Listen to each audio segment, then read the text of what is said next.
Hello, good morning mga lalabs, mga vayots. Magandang hapon Pilipinas, magandang umaga tanghali hapon, saan man sulok ng mundo.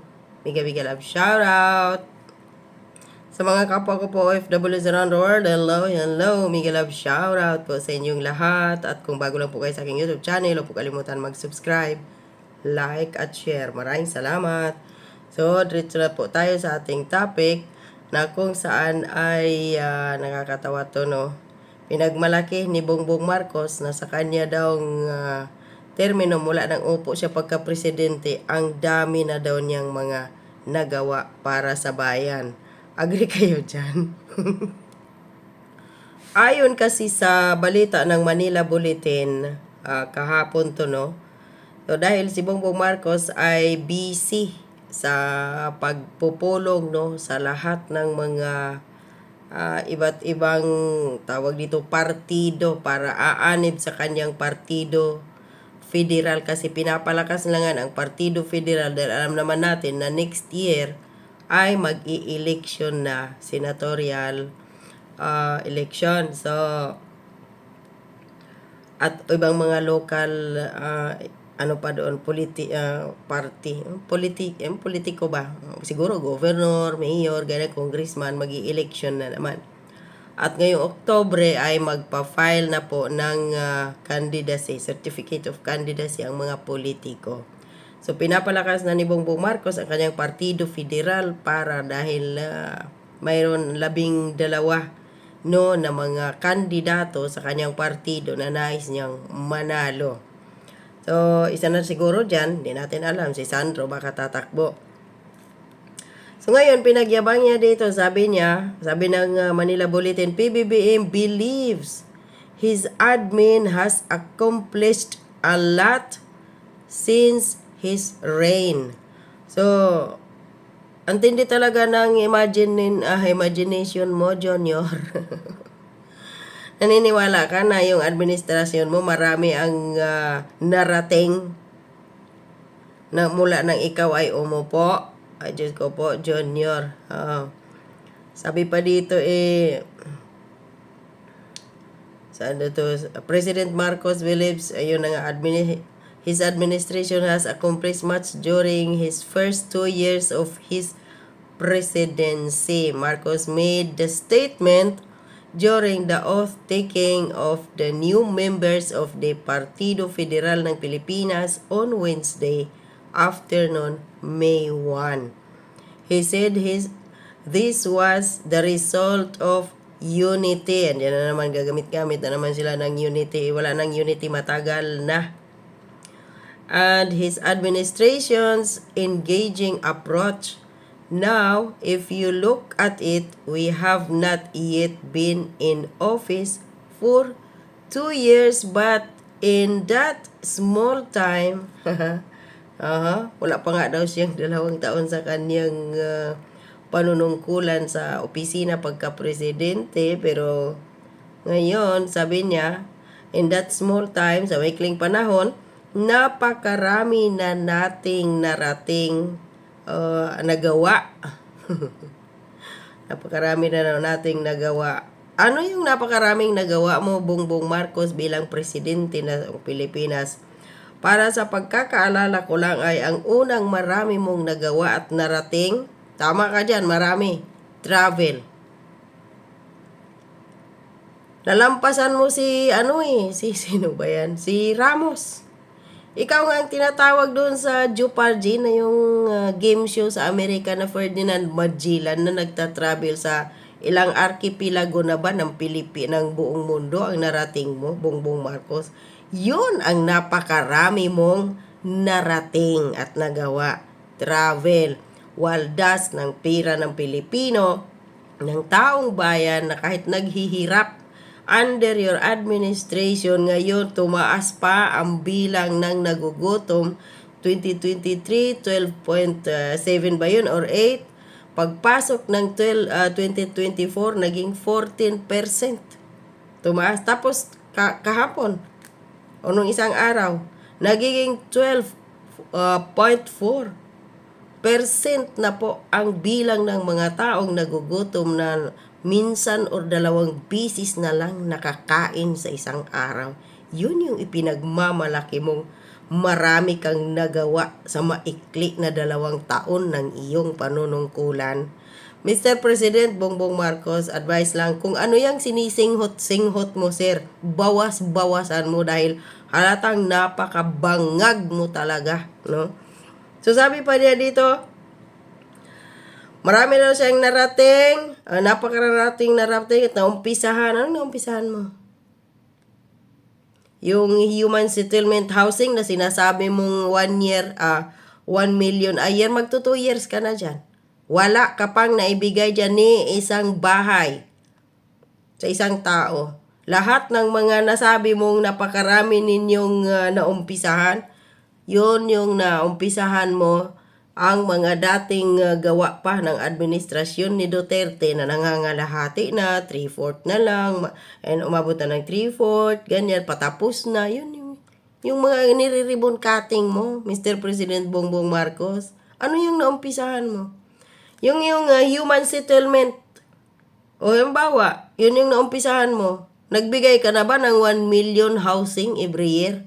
Mag 2 years ka na, dapat 2 million na. Wala, hanggang salita ka lang dahil nga bangag ka. Yun. So,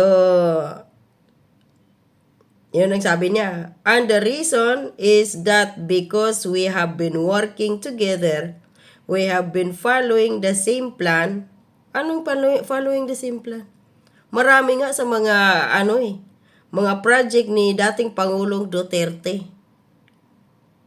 Tinanggal mo nga eh. Ano na lang ngayon ang natitira sa project ng Duterte administration? Yun na lang na under Chinese ata yun na government. Yung doon sa Davao, yung tulay. Mula doon sa Saksa, sa kilometer 11 hanggang doon sa Samal Island. Yun na lang. At saka yata yung sa Cavite, yung Bataan na tulay doon. Yun na lang. Wala na. Lahat yun. Ni Bongbong Marcos, in-stop niya yun. Pati yung mga malalaking major project sa Mindanao, lalo na doon banda sa Davao area. Hindi Davao City, sa mga part ng Davao area, Davao de Oro, Davao Oriental, etc. ganyan. Wala na yung mga major projects doon. Tinanggal mo, Mr. President Bongbong Marcos. Sa pagyabang mo ngayon, marami kang naumpisahan. Wala kang naumpisahan. Yung ibang patapos na under Duterte administration, yun yung ginagawa mo ngayon. Pero under your administration, wala. Wala man nga lang maipagmalaki o maipagmayabang yung mga bangag mong mga vloggers na ito yung natapos ng Marcos administration, ito yung naumpisahan na under sa kanyang administration. Wala. Tapos sabi pa niya dito, dahil daw nagtatrabaho sila together, we have been following the same plan, we have come together, nakipag-ugnayan tayo. Ano bang problema doon sa inyong region, sa inyong probinsya? Marami. Doon nga problema sa Davao nung bumaha. Hindi ka nga pumunta doon sa mga evacuation center na kung saan andoon yung mga tao. Doon sa Davao de Oro, doon banda sa may Tagum, no? Davao Oriental. Doon saan pa ba yung iba doon na wala ka nga doon eh. Doon sa Davao de Oro na may landslide doon. Saan ka pumunta, Mr. President? Di ba dumalo ka ng Coldplay concert? Hindi ka nagtatanong kung anong problema ng mga tinatawag mo ditong lugar sa probinsya. O yung bago lang, doon sa Davao, sa Mako. Pumunta ka ba doon? Tinanong mo ba yung mga tao doon sa evacuation center kung kumusta kayo dito? Wala. Kung wala ka pang ribbon cutting doon sa Davao dahil doon sa project dati ni Duterte na patubig na yon, hindi ka pa pupunta doon. At naglibot ka nga via helicopter. Pero yung pumunta ka doon, dinalaw mo bawat evacuation center, wala, Mr. President. Kaya anong pinagsasabi mo dito? Halata talaga na ito si Bongbong Marcos hanggang ngayon, feeling na yung mga tao ay nauuto pa niya. mga lalabs, mga bayots. Diyos ko po, Bongbong Marcos, wake up, sir, Mr. President. Gising na gising ang taong bayan. Kaya nga hindi ninyo pinayagan mag-rally eh. Yung maisog doon sa Bulacan, hinarangan ninyo, ginawa ninyo ang lahat para hindi matuloy. Bakit? Para hindi malaman ng taong bayan kung gaano ninyo binaboy, binastos, binalasubas ang Pilipinas ngayon. Tapos sabi pa niya doon, dito, ano bang problema niyo doon sa inyong region, sa inyong probinsya, sa inyong bayan, at pinakinggan natin silang lahat, hindi lamang yung mga political leader, kundi pati ang mga or ang taong bayan, at makinig tayo. What we are ayun. So sabi pa niya dito, the chief executive stressed that the administrations and its parties working on unison created a good result. Tapos dito pa, this prompted him to urge Partido Federal ng Pilipinas members to continue strengthening the party with the hopes that the people will support the Partido Federal in next year election. Ayan. Nang uuto ka ngayon, Bongbong Marcos, dahil gusto mong suportahan ng taong bayan na naman itong Partido Federal mo para lahat ng mga kandidato mo pagka-senador manalo para dagdag problema sa taong bayan. Yung mga nakaupo nga ngayon dyan halos takot sa inyo. May yung mainstream media blocking pa. Sa nangyayari ngayon nga dyan sa paglantad ni Jonathan Morales na ngayon ay gogorgorin daw ninyo, sabi ni Maharlika. Niwala nga nagbalita dyan mainstream media maliban sa Isiminay, DZAR. Tapos ngayon gusto mo pa na ipanalo pa yung mga bolok na mga kandidato dyan. Alagoy, Ginoo. Sabi pa niya dito, formed in 2018, the Partido Federal is a national political party in the Philippines chaired by President Marcos. The Partido Federal lakas, Partido Federal, tapos yung kay Gloria na lakas si MD. At ang hugpong ng pagbabago ni BP Sara, mayroon pa itong Partido ng Masang Pilipino and guest candidates from other parties comprise the Uniteam Alliance in the sun up to the 2022 election poll. Dahil nauto ninyo si BP Sara that time. Dahil may pinangako kayo, tapos nung nanalo kayo ni BP Sara, ano ba ang gusto ni BP Sara dati? Siya ay magiging, bilang isang reservist siya, gusto niya magiging DND secretary.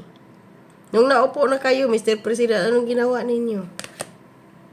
Hindi ninyo inupo si BP Sara sa napagkasunduan ninyong DND secretary. Inupo niyo si Gibo. Saan ninyo tinapon si BP Sara?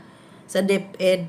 Na ngayon, yun din ang pinagkaisahan din ninyo ng asawa mo, ng pinsan mo sa Kongreso, nakipagsabuatan pa talaga kayo sa mga yellow parties na nagiging pink para sirain si Duterte, Sara Duterte, at sirain ang mga Duterte. At ngayon, manguuto ka na naman. Ay, Diyos ko po, na lang. Mr. President, yung Partido Federal mo na yan na pinag-aaksayahan mo ng panahon kung tumingin ka lang sana sa mga problema ngayon sa Pilipinas na tumaas yung presyo ng bilihin. Yung piso kahapon, 21 hours ago, pumalo na kulang-kulang na lang. Kulang-kulang mag 58 pesos na ang isang dolyar. 57.35 centavos. Or ipagpalagay na nating 57.76 na yun. Ang $1.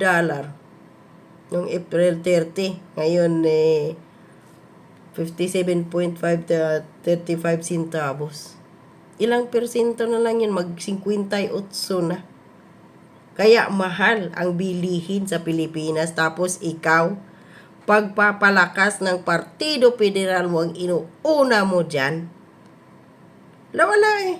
Tingnan mo yung presidente ng ng tawag dito, Indonesia. Binigyan ngayon ng investment doon ng Amerika. Hindi yan nagta-travel gaya ni Bongbong Marcos. O yung presidente ba dyan ng Malaysia, travel ba yan doon sa Amerika? Kung saan ang archipelago sa ibang bansa? Sa buong mundo? Kagaya ni Bongbong Marcos, walang pledges. O ito, bago balita, tinaas agon ng bilyonaryo to ha, parehas. Yung Indonesia at saka itong Malaysia, binigyan Malaysia, may Microsoft pledges 2.2 billion investment ang binigay para sa artificial intelligence at saka cloud computing in Malaysia on Thursday to help develop the country's AI infrastructure. Pilipinas, meron ba? Wala tayong napala sa mga travel ni Bongbong Marcos dahil ang unang rason kung bakit nagta-travel si Bongbong Marcos lalo na sa part ng Europe at sa ibang bansa, dyan karatig bansa sa Asia, dahil pinopromote ang Amerika. Yun yung totoo eh. Suportahan ang Amerika kontra China, which is hindi din naman siya pinakinggan ng mga karatig bansa dahil nga sa Asia, Indonesia, etc., Malaysia, Vietnam, Cambodia, Myanmar, kung saan pang bansa dyan, maraming project ang binigay ang China. Sa atin, wala. Tai-tai tayo dahil sa ating presidente na nagbaw sa Amerika na kung saan ang nais ay puro gera. Wasakin ang mga bansa na ayaw nila. Ano nangyari sa Ukraine? Tapos na yun, tulad pa ngayon, dyan na naman sa tawag dito, Palestinian, Israel. Tayo na ba ang susunod? Ayan ang mag-isipan natin. Kaya yung pinagyabang ni Bongbong Marcos na marami siyang nagawa, marami kang nagawa, travel, party-party dyan sa Malacanang, singhot-singhot, inom-inom alak, at isa pa yung maraming nagawa ninyo dyan mag-asawa. Panay kayo na nanalo dyan sa lotere. Yun lang naman eh. Nagpapayaman kayo. Yun lang ang nagawa nyo. Pero sa taong bayan, nanlilimahid sa kahirapan, sa kagutuman. Diyos ko naman, Bongbong Marcos talaga. Kahit kailan, inutil ka.